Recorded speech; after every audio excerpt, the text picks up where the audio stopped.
কেউ বলতে পারছে না কে চালাচ্ছে এ দেশ, বললেন জিএম কাদের। জাতীয় পার্টির জাপা একাংশের চেয়ারম্যান গোলাম মোহাম্মদ জিএম কাদের বলেছেন, সযত্নভাবে দেশ চলছে, কেউ নিশ্চিতভাবে বলতে পারছি না কে চালাচ্ছে এই দেশ।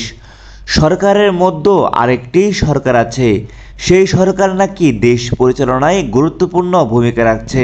গতকাল শনিবার বিকেলে জাতীয় পার্টির কেন্দ্রীয় কার্যালয়ে দলের একাংশ চেয়ারম্যান সহ নেতাকর্মীদের নামে মিথ্যা মামলা প্রত্যাহার ও আটক ব্যক্তিদেরকে মুক্তির দাবিতে আয়োজিত সমাবেশে তিনি এসব কথাবার্তা বলেন।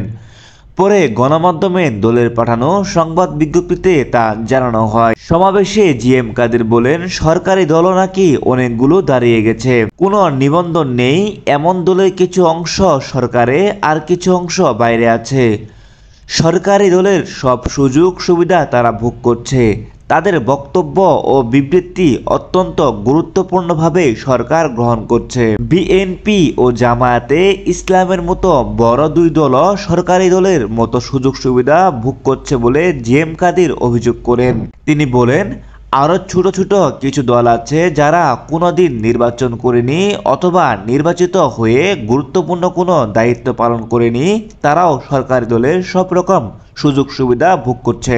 দেশে কার্যরত বিরোধী কণ্ঠস্বর নেই মন্তব্য করে জিএম কাদের বলেন, সরকারি দলগুলোর বাইরে যেসব দল রয়েছে তাদের নির্বাচনে অংশগ্রহণের কোনো সুযোগ নেই, রহস্য রয়েছে। প্রশ্ন হচ্ছে, বেশিরভাগ মানুষ কি ওই কয়েকটি দলের সমর্থক? সবাই কি এই দলগুলোকে ভোট দেবে? দেশের 2/3 মানুষ এই সরকারের অন্তর্বর্তী কর্মকাণ্ডের বিরোধী বলেও মন্তব্য করেন তিনি।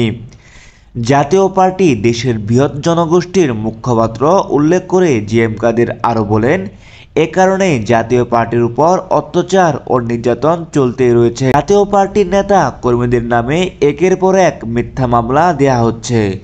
সরকার জাতীয় পার্টির কণ্ঠ রোধ করতে চাচ্ছে। তিনি আরও বলেন, বর্তমান সরকারও বিরোধী কণ্ঠস্বর সহ্য করতে পারে না। আপনারা তো শেখ হাসিনার মতো একই কাজ করছেন, ফ্যাসিবাদ কায়েম করছেন। বর্তমান সরকার হচ্ছে নব্য ফ্যাসিবাদ।